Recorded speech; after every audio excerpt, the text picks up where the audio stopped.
नमस्कार, मैं अभिराज और आप देख रहे हैं वीके न्यूज। वक्त हो चला है दिन की 10 बड़ी खबरों का। फ्रांस से निकले 3 राफेल लड़ाकू विमान बुधवार रात भारत पहुंच गए हैं। ये राफेल गुजरात के जामनगर एयरबेस पर उतरे हैं। न्यूज एजेंसी पीटीआई ने इस बात की जानकारी देते हुए बताया है कि लड़ाकू विमान अंबाला से गोल्डन एरो स्क्वाड्रन का हिस्सा होंगे। इन 3 राफेल के भारत आते ही अब हमारे पास कुल मिलाकर 14 ऐसे लड़ाकू विमान हो गए हैं। फ्रांस से उड़ान भरने के बाद तीनों लड़ाकू विमान यूएई के रास्ते भारत पहुंचे हैं। रास्ते में यूएई एयरफोर्स की मदद से राफेल विमानों में हवा में ही ईंधन भी भरा गया। कोरोना के बढ़ते मामलों के बीच कोरोना वैक्सीनेशन ड्राइव का तीसरा चरण आज यानी गुरुवार से शुरू होने जा रहा है। इस तीसरे चरण में 45 साल से ऊपर के सभी लोगों को वैक्सीन दी जाएगी। वैक्सीन की डोज सभी सरकारी अस्पतालों और हेल्थ सेंटरों में फ्री में दी जा रही है, जबकि प्राइवेट हेल्थ सेंटरों में लोगों को इसके लिए 250 रुपये देने होंगे। असम और बंगाल में आज दूसरे चरण का मतदान हो रहा है। पश्चिम बंगाल में दूसरे चरण में 30 सीटों पर वोटिंग होने जा रही है। बंगाल में कुल 10,620 पोलिंग स्टेशन हैं। दूसरे चरण में कुल 131 चुनावी मैदान में हैं। आज करीब 75,94,549 मतदाता वोट डालेंगे। वहीं असम में 39 सीटों पर वोटिंग हो रही है। इस चरण में 345 प्रत्याशियों के चुनावों का भाग्य का फैसला आज होना है। इस खास मौके पर प्रधानमंत्री नरेंद्र मोदी ने ट्वीट कर ज्यादा से ज्यादा लोगों को वोट करने की अपील की है। असम के लिए उन्होंने कहा कि आज असम चुनाव का दूसरा चरण शुरू हो रहा है। सभी पात्र मतदाताओं से अपील करता हूं कि वो अपने मताधिकार का प्रयोग करके लोकतंत्र के इस त्योहार को और भी मजबूत करें।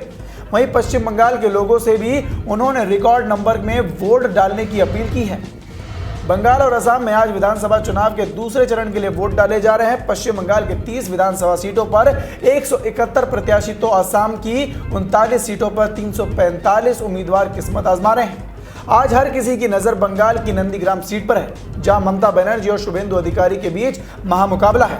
एक तरफ मतदान हो रहे हैं और दूसरी तरफ टीएमसी ने आरोप लगाया है कि कई जगहों पर उनके समर्थकों को वोट नहीं डालने दिया जा रहा है।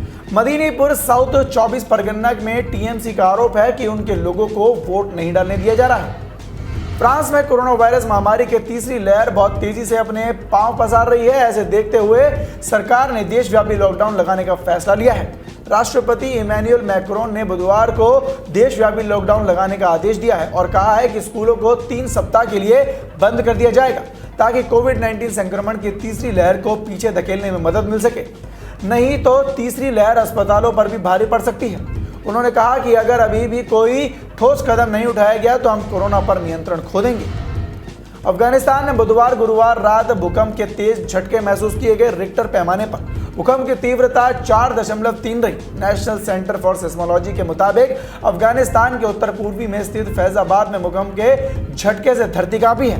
भूकंप के इन झटकों में अभी तक किसी भी तरह के जानमाल का नुकसान की खबर सामने नहीं आई है। एजाज खान को ड्रग केस में एनसीबी ने गिरफ्तार किया था और अब कोर्ट ने एजाज खान को 3 अप्रैल तक एनसीबी की कस्टडी में भेज दिया है। बता दें कि मंगलवार को जब एजाज राजस्थान से मुंबई लौटे, इसके बाद एनसीबी ने उन्हें हिरासत में ले लिया था।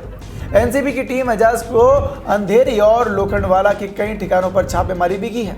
वहीं कोर्ट में पेशी से पहले एक्टर के यहां से घर में रेड के दौरान 4 नींद की गोलियां मिली और पत्नी का मिसकैरियज हुआ, जिसके बाद पत्नी डिप्रेशन में थी, वो भी टैबलेट लेती थी।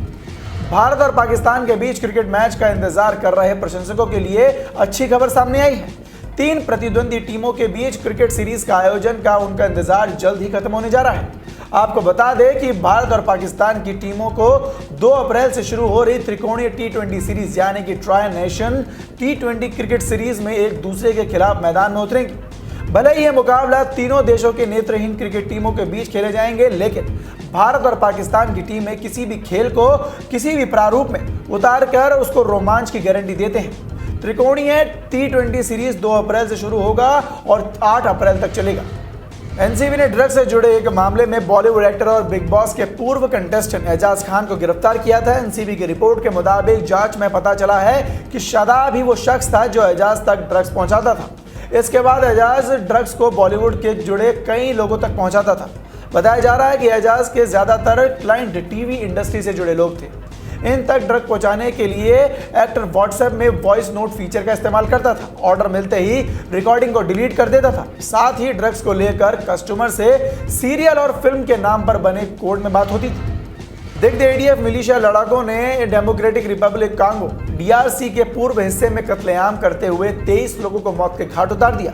एक वरिष्ठ स्थानीय अधिकारी ने इसकी जानकारी दी है। देश के नॉर्थ किवू प्रांत में गवर्नर कार्ली नुजुन कास्विता ने इस बात की जानकारी देते हुए बताया कि मंगलवार देर रात रेस्टिव बेनी क्षेत्र में बियू मानियामा मोलिसो गांव पर हमला किया गया, जिसमें उन्होंने कहा कि सेना ने कार्रवाई करते हुए 2 हमलावरों को मौत के घाट उतारते हुए ढेर कर दिया है।